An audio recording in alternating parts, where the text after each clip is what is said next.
सन 1942 के दौरान बर्मा के मोर्चे पर एक भारतीय सिपाही को एक जापानी सिपाही ने अपनी मशीन गन से 7 गोलियां मारी।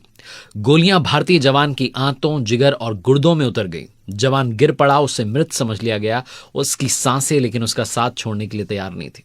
वो जवान इतने गंभीर रूप से घायल हो चुका था कि उसके कमांडर मेजर जनरल कोवान ने उसी समय अपना मिलिट्री क्रॉस उतार करके उसके सीने पर लगा दिया, क्योंकि मरने के बाद मिलिट्री क्रॉस नहीं दिया जा सकता था और वो जवान था ही इतना बहादुर कि उसका सम्मान करना बनता था। वो जवान इस कदर घायल हो चुका था कि उसे उसी हालत में छोड़कर आगे बढ़ने का आदेश दिया गया। उसे साथ लेकर पीछे हटने पर बटालियन की स्पीड धीमी पड़ जाती, लेकिन यह बात उस जवान के अर्दली को मंजूर नहीं थी। उसने जवान को अपने कंधे पर उठा लिया और पीछे पीछे चल पड़ा। उस जवान की हालत को देखकर के हर डॉक्टर ने अपने हाथ खड़े कर दिए कि हम इसका इलाज करेंगे, समय की बर्बादी होगी। इतने में वो जो अर्दली उस जवान का घायल शरीर उठाकर लाया था, उसने अपनी राइफल तान करके डॉक्टर से कहा कि हम अपने अफसर को जापानियों से लड़ते हुए अपने कंधे पर उठाकर लाए हैं और हम नहीं चाहेंगे कि वो हमारे सामने इसलिए मर जाए क्योंकि आपने उनका इलाज नहीं किया। आप उनका इलाज कीजिए, नहीं तो मैं आप पर गोली मार दूंगा। डॉक्टर का मन नहीं मान रहा था, लेकिन सामने एक जुनूनी इंसान था जो राइफल ताने खड़ा हुआ था। इसीलिए डॉक्टर्स ने अनमने मन से उस जवान का इलाज करना शुरू किया। उसके शरीर में धसी हुई गोलियों को निकाला, उसके इंटेस्टाइन का जो हिस्सा कट चुका था उसे काट करके हटा दिया। इतना करने के बाद भी डॉक्टर्स को उम्मीद नहीं थी कि वो जवान बचेगा, लेकिन वो जवान मरने वाला नहीं था। यही कारण था कि सरप्राइजिंगली वो बच गया। सिचुएशन थोड़ी नॉर्मल हुई। उस जवान को पहले मांडले ले जाया गया, फिर रंगून लाया गया, फिर वापस भारत लाया गया। 7 गोलियां खाने के बाद भी जीने की जिद पर जो अड़ा हुआ था, उस जवान का नाम है लेफ्टिनेंट कर्नल सैम मानेकशॉ। वही सैम मानेकशॉ साहब जिन्हें 1971 में भारत पाक युद्ध का हीरो कहा जाता है, और उनका अर्दली जो उन्हें बचा कर लाया था, उनका नाम है सूबेदार शेर सिंह। अगर उस दिन शेर सिंह साहब ने हिम्मत नहीं दिखाई होती, लेफ्टिनेंट कर्नल सैम मानेकशॉ के प्रति अपना कमिटमेंट नहीं दिखाया होता, तो शायद हमें ऐसे ऑफिसर नहीं मिलते जो दुश्मनों या हुक्मरानों के सामने सही बात बोलते हुए जरा सा भी नहीं हिचकते थे। नमस्ते दोस्तों, आप देख रहे हैं लर्निंग सीरीज। मैं हूं आरजे कार्तिक। सीखोगे नहीं तो जीतोगे कैसे, सैम मानेकशॉ की इस वीर गाथा से सीखिए आत्मसम्मान क्या होता है और बहादुरी क्या होती है। तो आइए सुनाते हैं आपको सैम मानेकशॉ साहब की पूरी कहानी। 3 अप्रैल 1914 को पंजाब के अमृतसर में जन्मे सैम मानेकशॉ साहब, जिनका पूरा नाम था सैम होर्मुस जी फ्रेम जी जमशेद जी मानेकशॉ, लेकिन उनके पूरे नाम को शायद ही किसी ने याद रखा हो। उनके साथ वाले अफसरों, परिवार वाले हों, हर कोई उन्हें सैम कहता था या सैम बहादुर ही कहकर पुकारता था। सैम मानेकशॉ साहब ने करीब 4 डिकेड्स 40 साल के लगभग फौज में गुजारे और 5 युद्ध में हिस्सा लिया। फौजी के रूप में उन्होंने अपनी शुरुआत की थी ब्रिटिश इंडियन आर्मी से। उसके बाद दूसरे विश्व युद्ध में, सेकेंड वर्ल्ड वॉर में भी उन्होंने हिस्सा लिया, और 1971 की जो जंग थी उसमें उनकी सबसे बड़ी भूमिका रही। इस जंग का जो खाका था जीत का, वो भी मानेकशॉ साहब ने खींचा था। 1962 में चाइना से युद्ध हारने के बाद सैम साहब को बीजी कॉल के स्थान पर 4थी कोर की जो है कमान सौंपी गई, और जब जैसे उनको कमान मिली तो उन्होंने सीमा पर जो तैनात थे सैनिक, उनसे कहा कि आज के बाद आप में से कोई भी तब तक पीछे नहीं हटेगा जब तक आपको रिटन ऑर्डर ना आ जाए, और ध्यान रखिए हम आपको लिखित आदेश कभी देंगे ही नहीं। अनुशासन के मामले में, लीडरशिप के मामले में जब भी कोई बात आती थी तो कोई समझौता नहीं करते थे। अपने यूनिट के जो ऑफिसर्स थे उनके सम्मान को लेकर के कभी समझौता नहीं करते थे, चाहे सामने कोई भी बड़े से बड़ा अधिकारी क्यों ना हो।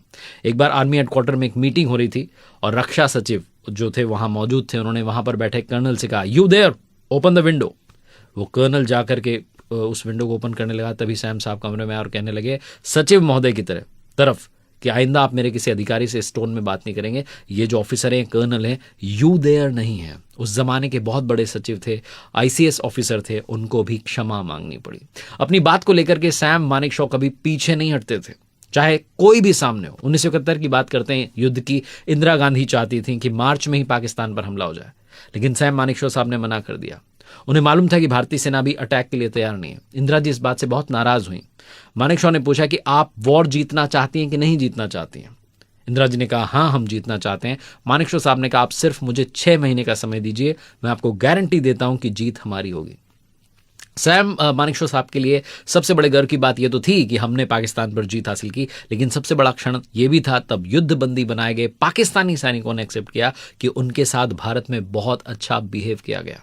ऐसी वीर गाथाएं दुनिया को सुनाई देती रहनी चाहिए। इसीलिए मेरा भी प्रयास था कि कहानी आपको लर्निंग सीरीज में आज सुनाई जाए। एक और बड़ा फेमस किस्सा है सैम मानेकशॉ साहब का, पाकिस्तानी राष्ट्रपति से जुड़ा हुआ किस्सा है। मानेकशॉ साहब और पाकिस्तान के उस वक्त के जो प्रेसिडेंट थे याहिया खान, ये एक साथ फौज में थे और फ्रेंड्स हुआ करते थे। उस समय मानेकशॉ साहब के पास में एक यूएस मेड मोटरसाइकिल थी। देश का बंटवारा हुआ तो याहिया खान जो थे वो पाकिस्तानी फौज में चले गए, मानेकशॉ भारत में रहे। लेकिन याहिया खान ने जाते जाते मानेकशॉ से जो अमेरिकन मोटरसाइकिल थी वो 1000 रुपए में खरीद ली, लेकिन पैसे नहीं दिए। समय बीतता गया, भारत के आर्मी चीफ बन गए थे सैम मानेकशॉ साहब, तो उधर पाकिस्तान में याहिया खान ने सरकार का तख्ता पलट करके राष्ट्रपति का पद हासिल कर लिया था। 1971 का जब युद्ध हुआ तो पाकिस्तान के सरेंडर करने के बाद सैम मानेकशॉ साहब ने कहा कि याहिया खान ने आधे देश के बदले में उनकी मोटरसाइकिल का दाम चुका दिया, क्योंकि जो ईस्ट पाकिस्तान था वो बांग्लादेश बन चुका था।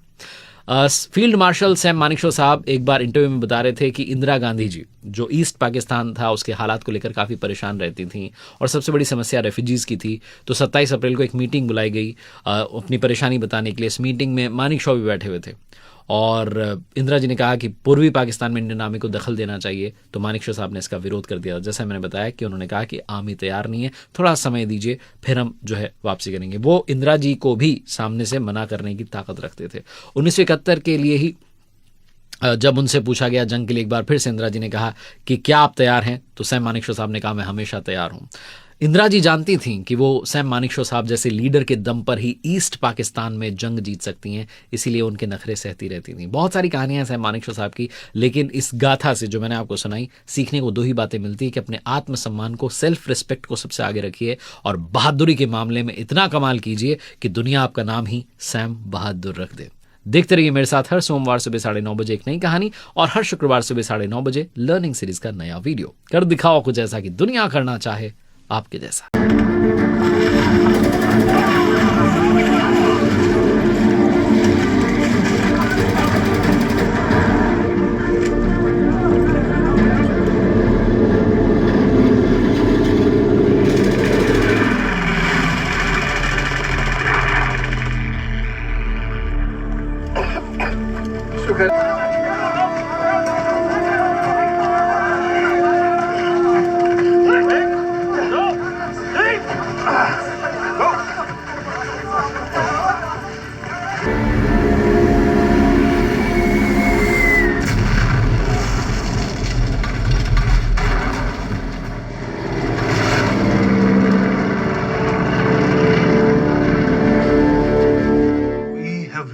Around 50 men.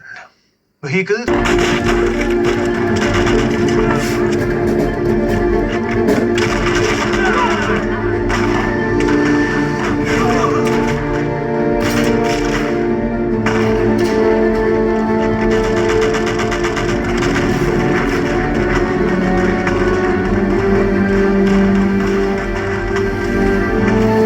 सैल्यूट कर रहे हैं सर। जाहिर है, कोई वजह? मैं राउंड्स पे था सर। राइफलमैन तमंग ने मुझे सैल्यूट नहीं किया। एक सीनियर ऑफिसर को सैल्यूट ना देने की वजह से मैंने राइफलमैन तमंग को 1000 सैल्यूट देने की पनिशमेंट दी है सर। तमंग, गलती हो गई साहब, मैंने कैप्टन को देखा नहीं था साहब। Good job captain. Thank you sir. Unit में डिसिप्लिन ऐसे ही बनती है। Carry on.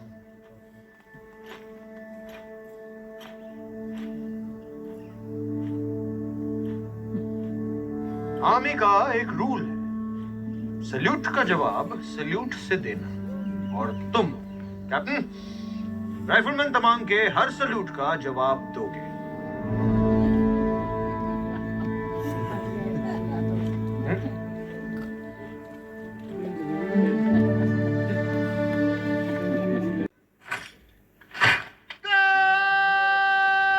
नीचे को लागी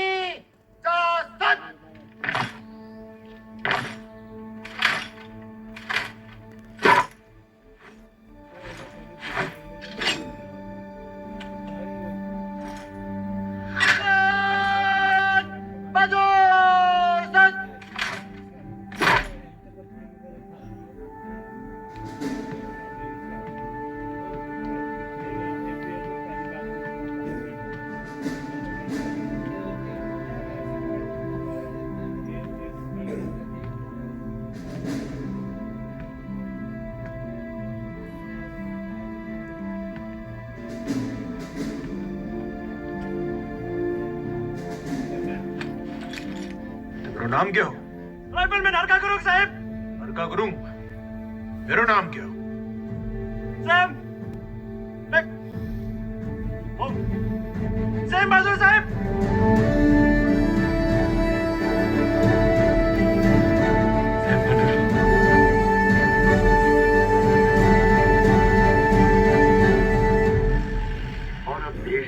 क्या बंदा है ये, रब का बंदा है ये, सबका बंदा है ये, रब का बंदा है ये, सबका बंदा है ये। सर, कल से आप ड्यूटी पर नहीं होंगे। बहुत अजीब लगेगा। ऐसी कोई बात ही नहीं है sweetie. Field marshal is always on duty. मीठा मिला कोई कड़वा मिला, लम्हा लम्हा वो सब जी गया। बेखौफ बेदार फौजी के जैसे वर्दी पे वतन सी गया। ढूंढेगा वक्त से गजब का बंदा है, रब का बंदा है।